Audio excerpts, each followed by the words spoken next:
Hi everyone, thanks for joining me. In this video, I'm going to share 3 top tips of mine to assist you to access your natural psychic abilities and your power of intuition. I firmly believe that all humans are naturally gifted with psychic abilities. It's not just a few, it's something that everybody has, it's latent in everybody. And we have been talked out of these skills. We've been taught to see them as something that is extraordinary, or maybe something bestowed only on a few people, or some people might even doubt that these skills exist at all. And today I'd like to share with you that it's really your birthright to know that you have psychic abilities, including intuition, and to use them in your everyday life to enrich your quality of life. So join me for 3 top tips for accessing your psychic abilities and your intuition.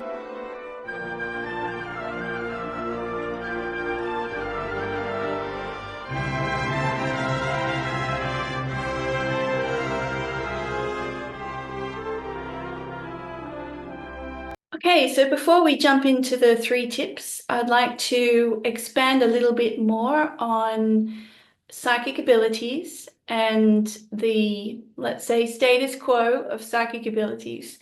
So we as humanity have been using psychic abilities extensively throughout our history because psychic abilities, including intuition, are really a key primal instinct. They help us survive.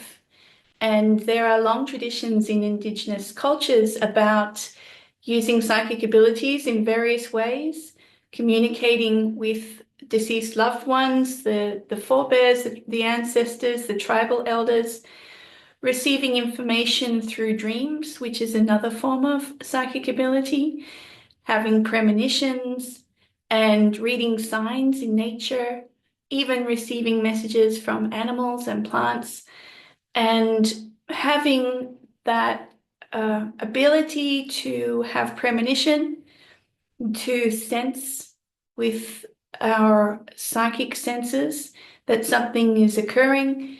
Many people experience telepathy, which is the ability to communicate with somebody at a distance. We have the feeling that something's going on with somebody. Maybe they just pop into our head out of the blue, and then we find ourselves feeling that they may be in distress.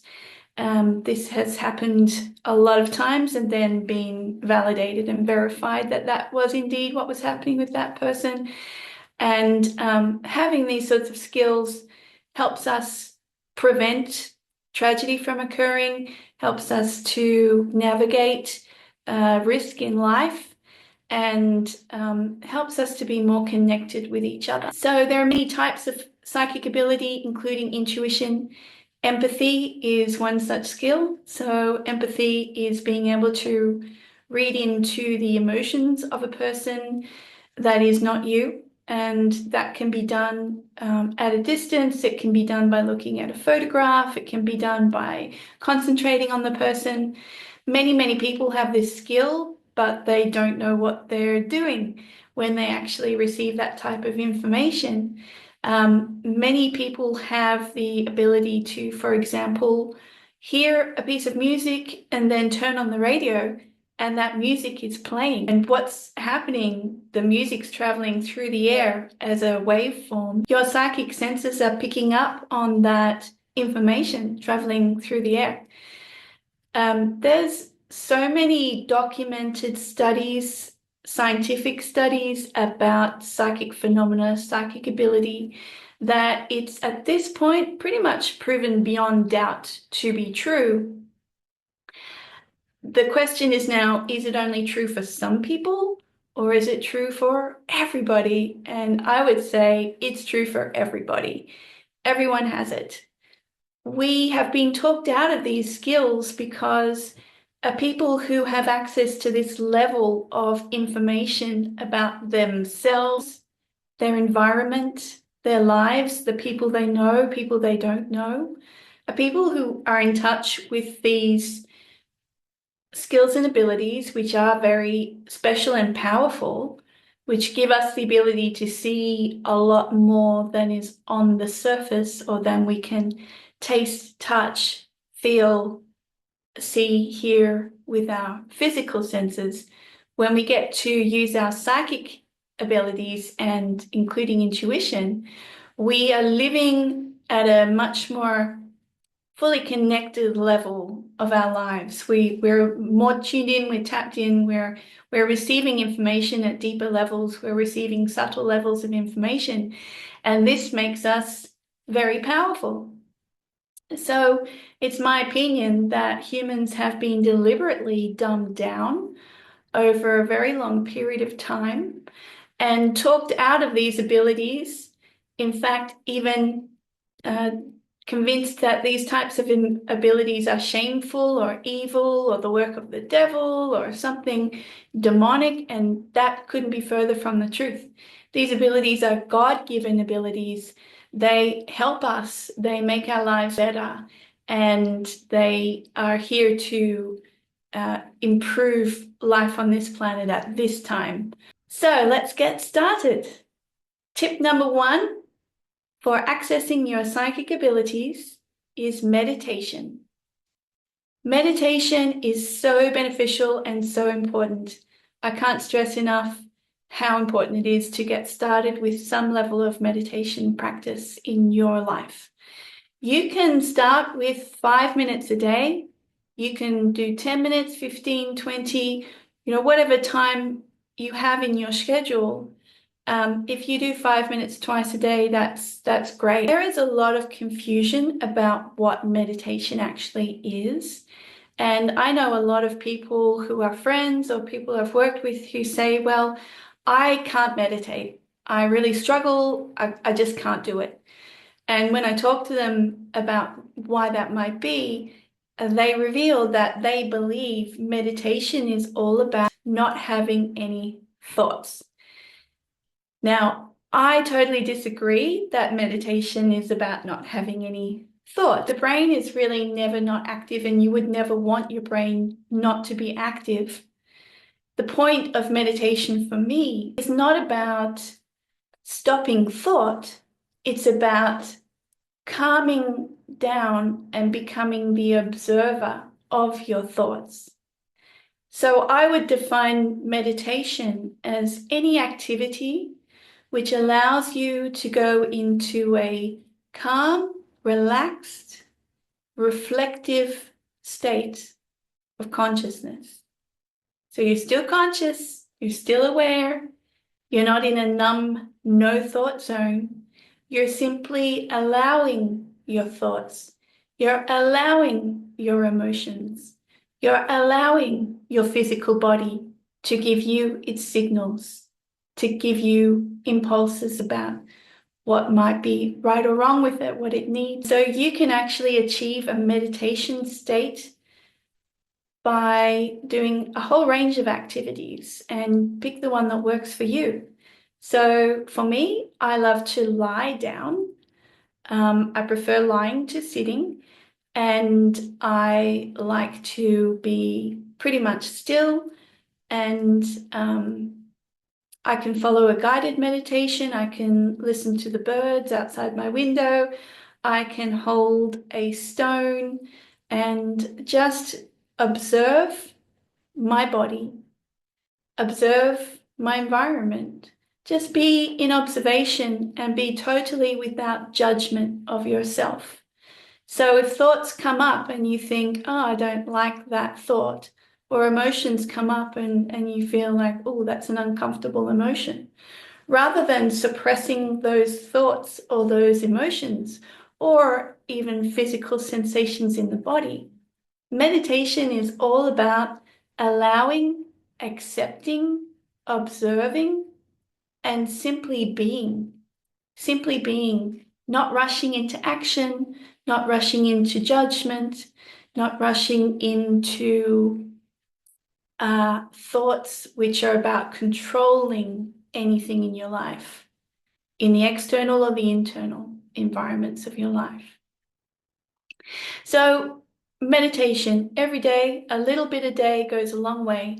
All of those 5-minute meditation sessions that you allow yourself throughout your days accumulate and add up to a bigger and bigger portion of your life that you are spending in an optimal state. Another form of meditation which really works for a lot of people is I love to do breath work.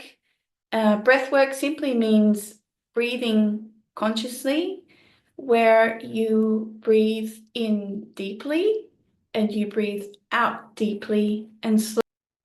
The important thing to think about when you're doing breath work is simply that your out breath is longer than your in breath.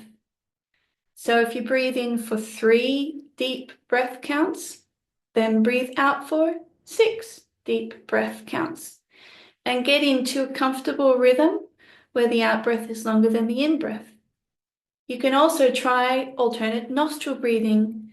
This is a great technique that is taught in yoga, and this technique specifically assists in regulating the left and right hemispheres of the brain, and therefore the orchestration of the body by the brain. When you're doing breath work, you are deeply oxygenating your body, and by breathing out longer on the out breath, you're pushing out carbon dioxide, which is poisonous to you, and you're creating more room for more oxygen. So more oxygen means better circulation, better blood flow, better cell renewal. It helps with every single process in the body. So breath work is a great way to meditate. Another form of meditation that many people downplay is daydreaming. So this is great for people who really don't like to lay there and do nothing or sit there and do nothing. Daydreaming is literally dreaming awake, because what you're doing is you're allowing your brain to process thoughts exactly the way that it would in the dream state.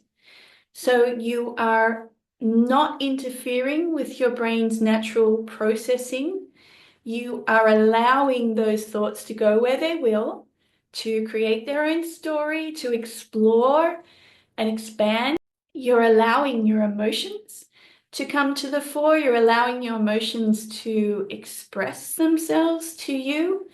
And you're doing all of this without exercising any suppression, no control, and no judgment. So just laying down in a comfortable place or sitting, and probably best to do it with your eyes closed so that you really go inside of your own mind and your consciousness.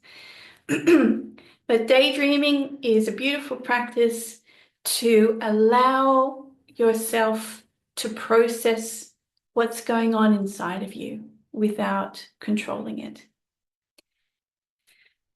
Walking meditations are also very popular, and walking is very, very good for your body, for your brain. You're increasing your oxygen flow, and you're allowing all of the parts of the body to move slowly and easily.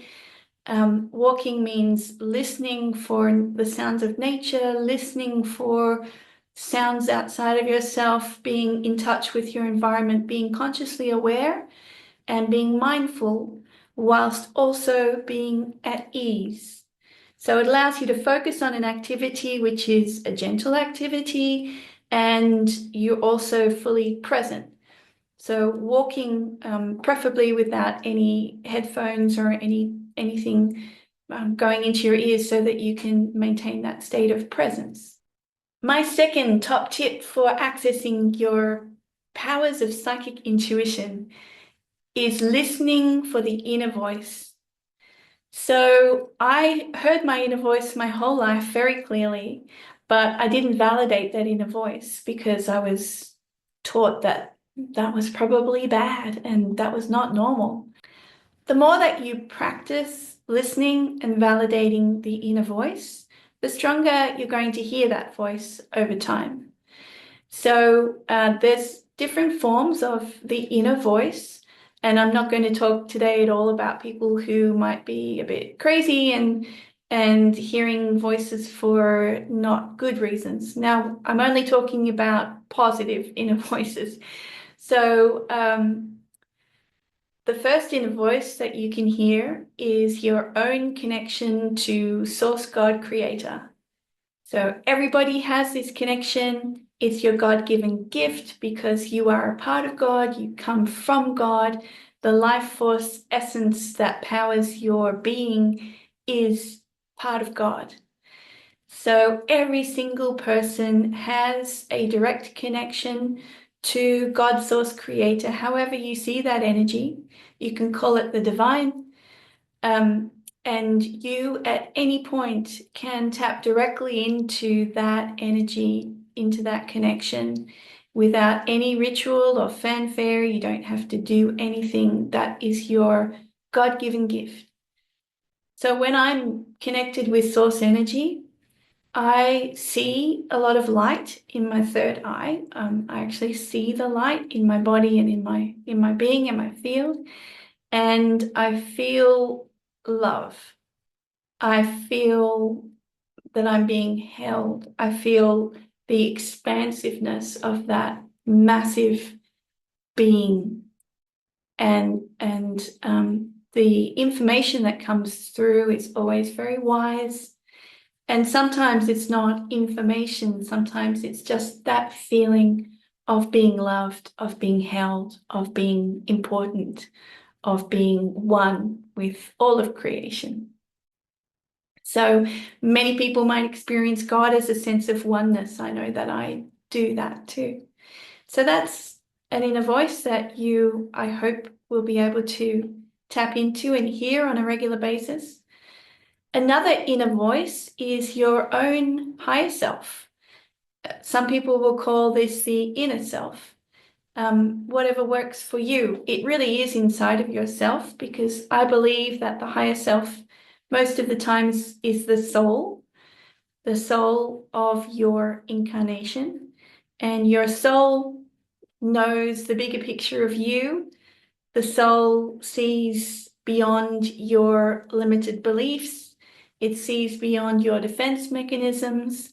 It sees beyond the restrictions of this lifetime, your physical body, your personality, your environment. It sees you as a multifaceted light being. It's close to source. It's right up there. So your own soul, your own higher self, that higher version of you that is wiser, that is more loving, that is more fully connected to source, that is an inner voice that you want to be listening to as often as possible. Another inner voice comes from your own guides. So I know from my work as a spiritual medium that every single person has at least one or more guides, usually more. And these guides are beings who love you. They've been with you a very long time, much longer than you think, definitely before your birth and throughout multiple incarnations of your soul, maybe even at the soul level. Your guides can include angels, guardian angels. They can include all types of beings that are connected with your soul, with your spirit. And it can include deceased family members, for example, who come to guide you, who are called upon by you to give guidance and counsel and wisdom. When I hear my guides, I very often hear their voice around my ears. So maybe on the right side, maybe on the left side. Very often it's on the left side, and it's kind of to the lower left side. So I'm often turning my head down and feeling in, straining my inner ears to hear that voice. Because at first, in my experience, that voice comes across quite faintly. It's a quiet voice, and it's really in the background, behind your own thoughts. So you have to strain and practice pushing yourself to hear that voice.